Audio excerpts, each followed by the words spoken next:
we have the chapter on liberty, which was attributed to Voltaire for many, many years. This is by Émilie du Châtelet.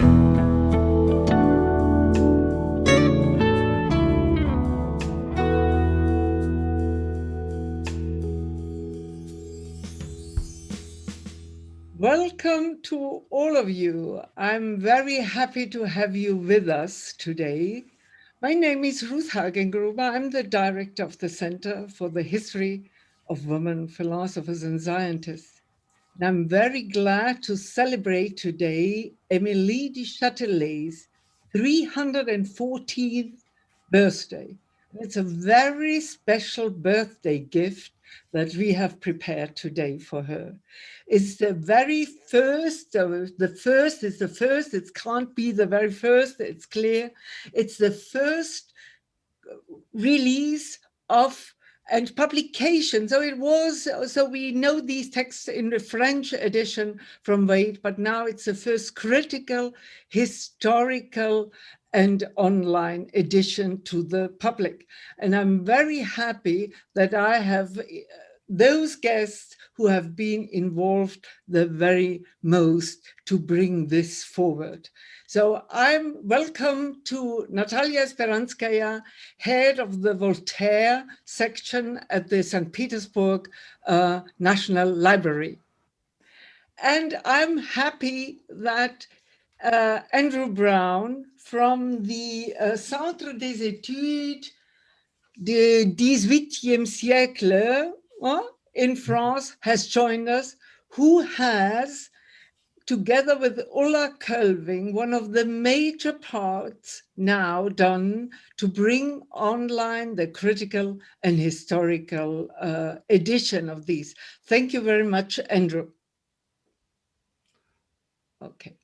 So with us is also Ana Rodriguez. Ana Rodriguez is part of our center here for the history of women philosophers. She joins us not only because she's an expert on Mandeville, and since many, many years, she does her research on the Mandeville translation and comments, and we will hear her what she has to say on this Mandeville comment. But before I start now with our discussion and small interview to present these manuscripts, I would like to tell you that not only the center, that what we can present today in 2020, we started already in 2010. In 2010, the precursory institution of this center was interested to get this material from Émilie du Châtelet, these early manuscripts. And these early manuscripts are many reasons why these early manuscripts have been so interesting for us. We will talk about that. And Ana Rodriguez went to St. Petersburg to give us a first glimpse of these manuscripts. And now it took 10 years that we can present them. Of course, we could not work on it all the time through. It was only the creation of the Center for the History of Women Philosophers and Scientists that enabled us now to give us the means and the scholars to prepare the transcription, and finally also to prepare the historical and the critical comment. I'm very glad that you are here with me. Thank you very much. Natalia, may I turn to you to ask you the first question? Why are the manuscripts of Émilie du Châtelet, who is doubtlessly a French aristocrat, why are these to be found at the St. Petersburg National Library? Yes, there is another broader question because her manuscripts are found within Voltaire's library, and so this is the great question of the many tourists the readers, the visitors, and the tourists who come and see us. It is the very first question: how it comes that Voltaire's library is in St. Petersburg in the first place. It is the personal collection of books of the philosopher de Ferney, which was acquired after his death by Catherine II, the Empress of Russia. She had been in correspondence with Voltaire for 15 years. She was a great admirer of his works. And after his death in 1778, she decided to acquire his library and his papers, his manuscripts. Sometimes it had been said that the very purpose of this acquisition was for her to retrieve her own letters that she had sent to Voltaire, as she didn't want to see them published. But actually, the true reason was rather a political one. It was to fortify the reputation of herself as an enlightened monarch and the reputation of Russia as a civilized country, a country in the way of enlightenment. So we must remember that Voltaire was badly viewed by the French government, and after his death, even a ban was issued to bury him according to the Christian rite. So it was the reason for the Russian empress to stress that Russia was a country where the best-known writer of Europe was appreciated at his worth. So Voltaire's library, which comprised some 7,000 volumes, was bought from Voltaire's niece, Madame Denis, for a huge sum of money, 30,000 rubles in gold, besides furs and diamonds. And it was brought to St. Petersburg by Voltaire's secretary, Jean-Louis Vanier. It was placed at the Hermitage, which was a part of the residence of the Russian Tsarine. And later, in the middle of the 19th century, it was transferred from the Hermitage to the then Imperial Public Library, now the National Library of Russia. Voltaire's book collection contained, along with the 7,000 books, and also some manuscripts. When they were bound, they formed 13 volumes. Those papers include some drafts and excerpts of his work, his correspondence, copies of different writings and brochures that he had collected, some notebooks, legal documents, and so on.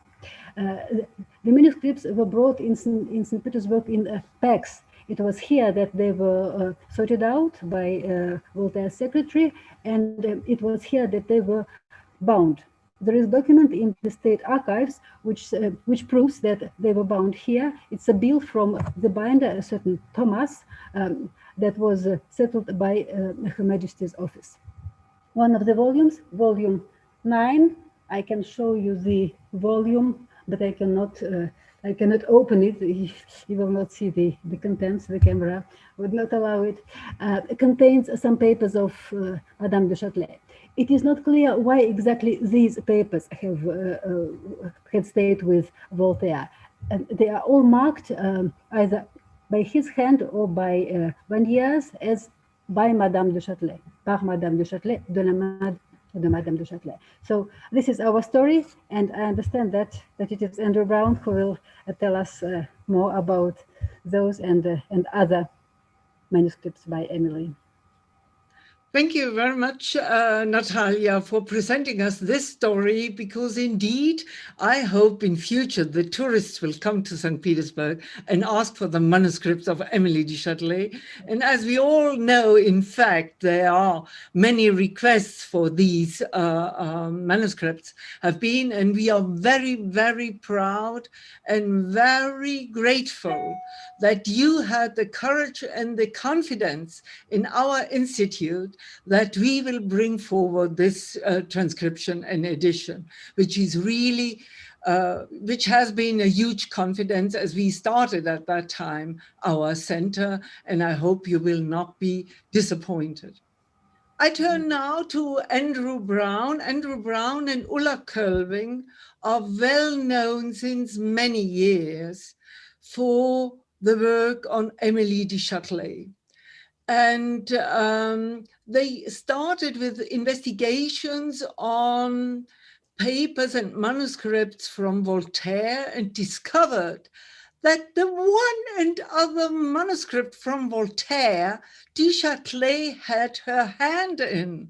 And this is how it came. And now Ulla Kölving and Andrew Brown are preparing les œuvres complètes complete works of Émilie du Châtelet. They have already published several wonderful volumes, and in 2018, they have published the correspondence. So, Andrew, are the manuscripts to be found in St. Petersburg the only manuscripts we know from du Châtelet? No, not exactly. Not exactly. Let's go back a while to 1735, when Voltaire and Émilie du Châtelet started to live together at Cirey, and also they spent a lot of time in Brussels. And later they shared a house, two houses in Paris. And it was in the second of those two houses were occupied by them both when Emily died in 1749. So there was plenty of opportunity for confusion of papers. And I think some sort of confusion must be behind the reason that these manuscripts are now found in Voltaire's library in St. Petersburg. There's no sense to these manuscripts. The only common factor they have is that they're relatively early, 1730s mainly, early 1740s, with one exception, 2 pages from 1748 or 1749. They don't make sense as a collection. They're very wide-ranging. Some of them are incomplete. Others, there are several copies of the same work. And all seem to be connected with projects that never saw the light of day. The first one that's in the volume that Natasha just showed to you are some pages from a collection of poems that Emily and Voltaire appear to have intended to publish. And that never happened. The translation of Mandeville never happened. It was completed by Emily, but never published, because I believe that Emily will have learned in Brussels in 1740 or 1741 that an edition was already in preparation and was due to appear, and it duly did appear in Amsterdam, I believe. So that cut off the Mandeville project. There was the work on grammar, of which we only have chapters 6 and onwards. We've no idea what happened to the other chapters, and we have no idea what she intended to do with that work. We have the chapter on liberty, which was attributed to Voltaire for many, many years. It was published in the Cale edition of Voltaire as being by Voltaire. It was published by us in the complete works of Voltaire as being by Voltaire. That's because the editor of that text refused to let us reattribute it to Madame du Châtelet, even though the manuscript bears in Voltaire's hand, this is by Émilie du Châtelet. So it is now being rescued as a work by Émilie du Châtelet, and it has very strong links with the Traité de Métaphysique, which we now know since discovering the manuscript in St. Petersburg, 15 or 20 years ago now, which is also in part by Émilie du Châtelet, maybe in a large part by Émilie du Châtelet. And that's something else that can be reattributed from the partnership between Voltaire and Émilie du Châtelet. So the reason for these manuscripts is unclear and remains unclear and will probably always be unclear, just as the history of Émilie du Châtelet's manuscripts is in large part obscure. As I said, she died in 1749. Her husband then removed their joint possessions from the house that they shared with Voltaire, leaving behind perhaps these manuscripts, or perhaps they'd already been left behind elsewhere. We think most of her manuscripts will have been taken to the Chateau of Cirey, which was Emily's husband's chateau, and will have stayed there for several decades. Emily's husband died in 1765, leaving everything to their son, who was executed during the French Revolution in 1793, his wife also. And all their possessions, very extensive, were inherited by Madame de Simian, who was a member of the Damas family. And she managed to save the chateau of Cirey from being demolished during the revolution, and moved there with her family, the remains of her family. And when she died, other members of the Damas family inherited the chateau and all her possessions, and including the remains of the library and the remains of the manuscripts. The Damas died out in 1917, leaving everything to a member of the Amelin family. And the owner of Cirey, I'm sorry, I forget to point out that the Damas already sold the Chateau of Cirey and moved to another house not far away. And that house was inherited by this adopted son, Amelin, who died in 1942 during the war. His widow died in 2006, a long period of time. And during that period, she allowed nobody into the house, a huge structure, 700 square meters. And all the manuscripts of Émilie du Châtelet sat in the attic during that period. Nobody touched them except some rodents who got into one of the boxes and caused damage of which we have no trace now. And those manuscripts were discovered in 2010 and were sold at auction in 2012 to an investment company which went bankrupt some years later, and were bought at a second auction by a friend of ours in Sweden. He bought nearly all the manuscripts of Émilie du Châtelet, nearly all of them scientific manuscripts. And we believe that a large number of her literary manuscripts were perhaps lost or scattered in the 19th century from Cirey, and that a large number of her anti-clerical manuscripts were destroyed by the Damas family as being too shocking to remain under their roof. So this doesn't really answer the question of what these manuscripts are doing in St. Petersburg. And as I said before, I don't think we will ever know exactly what they're doing there. But since they are there, and since we have this splendid agreement between St. Petersburg and Paderborn, we're now in a position to publish them online. And we're at the moment in the middle of this operation. We have 3 texts which are actually now online. We have another 3 or 4 which are almost ready. It's been quite a complex task because we use XML and the TEI, Text Encoding Initiative, which have a number of complexities which I am perhaps not well equipped to handle. I was in Oxford when the Text Encoding Initiative was launched, 20, 30 years ago. And I thought at the time, these people are crazy. There's no way you can use a computer to convey what happens on an 18th century manuscript, and particularly not on an 18th century manuscript by Émilie du Châtelet. Her handwriting is bad. She kept many, many versions of the text that she wrote. She corrected them heavily with marks that are difficult to decipher these days. We've had a lot of fun trying to make sense of them. Thank you very much, Ruth, for that experience. And TEI cannot handle all that. And the solution that's been adopted is, in my view, the ideal solution. We do the best we can with computer encoding. But beside each page, we will soon, I hope, Natasha, have the facsimiles of the manuscripts themselves, so that you can actually see what Émilie du Châtelet has been doing and make some attempts to understand how she got from her starting point to her finishing point.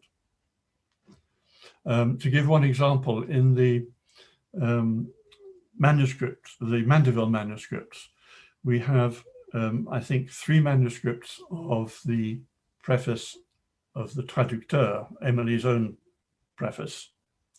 We have 2 manuscripts of all the other parts, that is the Mandeville's own preface and then his commentaries. We also have a very early draft of the Préface du Traducteur, heavily corrected by Émilie du Châtelet, with text moved around backwards and forwards. So our solution has been to publish that manuscript separately, because trying to combine the variants of the subsequent manuscripts with those of the first manuscript is almost impossible. And then we've published together the remaining texts of the Mandeville collection. But what Émilie didn't do is to translate the poem, which is very short, only 24 pages. She didn't translate that because she says she doesn't do poems. And I don't know what she would have done had she decided actually to publish this collection. So that's an example of where we have some simple manuscripts and some very complicated manuscripts. The text on liberty is also fairly complicated, a lot of corrections. And that having been published in the Kale edition, we have a few variants from the Kale edition which indicate quite clearly that there was another manuscript which you no longer have access to. The grammar is fairly complicated, or am I right in saying that? The text on grammar also heavily corrected. But fortunately there we only have the one. And you can see, have you given out already the link for the manuscripts, Ruth? Sorry? Have you already given out the link to the manuscripts? Yeah, so on our pages, they can be seen, yes. Yep. And they can, so this is something we can explain also, because in the archive here, one can have a look into the manuscripts, but to see the original manuscripts, you have to go to Russia. Yes, they are linked. Yeah, yeah. Yep, okay. Yeah. So, but we decided now not to go online because we are several people here, and you all know that sometimes technology is not as robust as we dream of to be.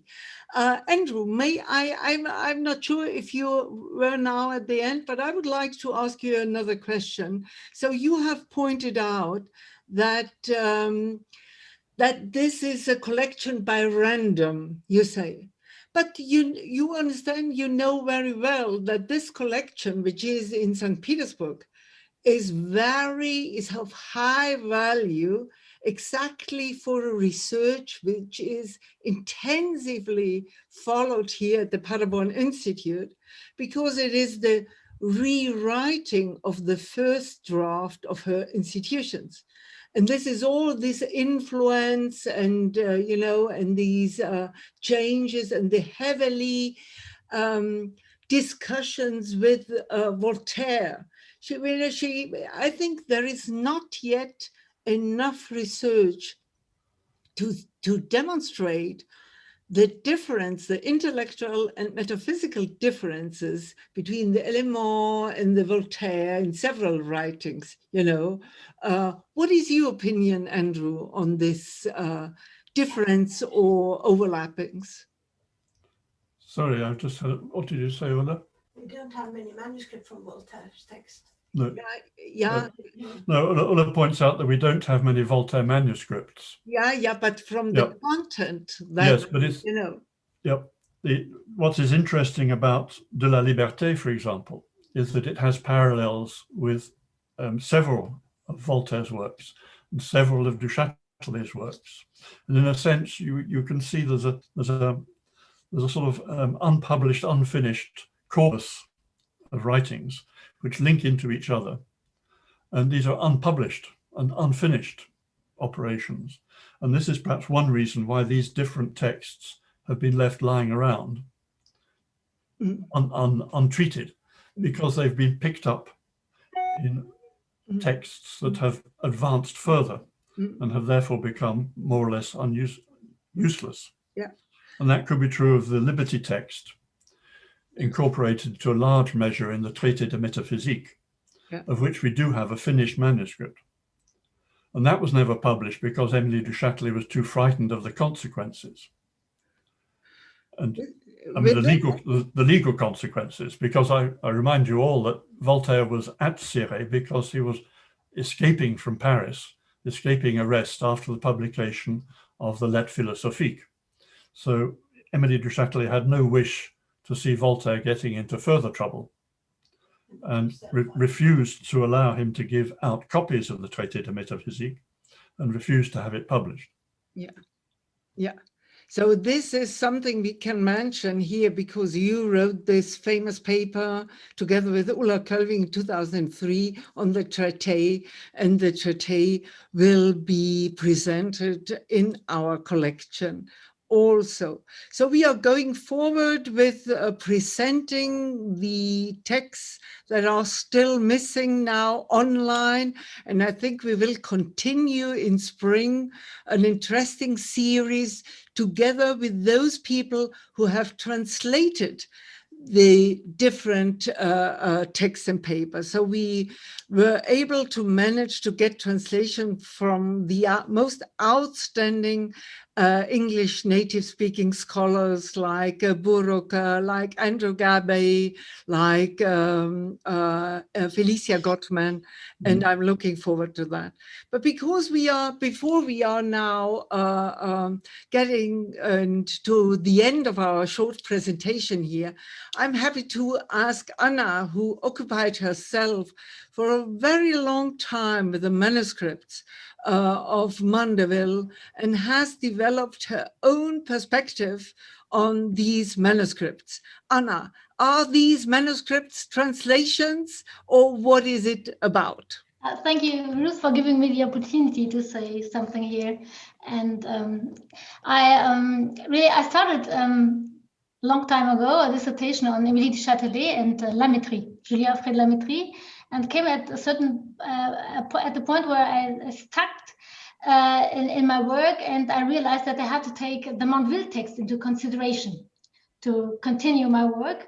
And at that time, the Mandeville text was really, really underrated within the scientific community. I don't know, most of you will know that it's not a long time ago since the community started studying that text. I did then in the, I don't know, not 10 years ago, but some years ago. And I was from the beginning fascinated with the text because it's really, I come from the literary studies also, and it's as a piece of literature, a very interesting text because it isn't a translation. And I think this is the point where we have to continue doing research to study these specific kind of text it is. It's been perceived for some decades really as a translation, and most of the work done on it were comparisons between Émilie de Châtelet's translations and Mandeville's original. But now that we are moved on with the research, we see that really, if you compare it one to one, Émilie de Châtelet can't have had the intention to give a translation, because she takes only parts of the text, and the parts she takes are some of them completely perverted, completely independent of Mandeville's intentions. And as far as genre is concerned, she does something very, very special, because the Mandeville text has a strong satirical element, and I would say even it is some sort of esoteric writing. And Émilie de Châtelet leaves that all out and take its what he says one to one, but only parts of it. I don't know. I am trying, and I continue trying to make sense of it. I left in the end the comparison completely and read this Mandeville text as a Châtelet text of her own. But I'm still at a loss, searching for a term to define that genre and the definitions of that genre. There are some comparable texts in Enlightenment. I would have to study them if I would want to go on with that project. But I hope very much that the community will come together in the future more often than it did. I know Sabrina Ebersmeyer did a workshop in Copenhagen, and there is a group working on the radical enlightenment and doing research in that field and with topics that relate to the problem I'm dealing with the Mandeville text. But I hope very much that more will come, and I see here are some representatives of that research area. Yeah, I hope for the future. Thank Thank you very much, Anna, for your impression. And I think, and this is all about that we have now put that online with your help and your support. Again, I'm very, very grateful. It hadn't worked without all of you. And thank you, Natalia. Thank you, Andrew. And thank you also, Ulla Kelving, who should be mentioned because some manuscripts look like that. I thought there is only one person in the world who is able to transcribe these manuscripts, and this is has been Ulla Kelving. Thank you very much.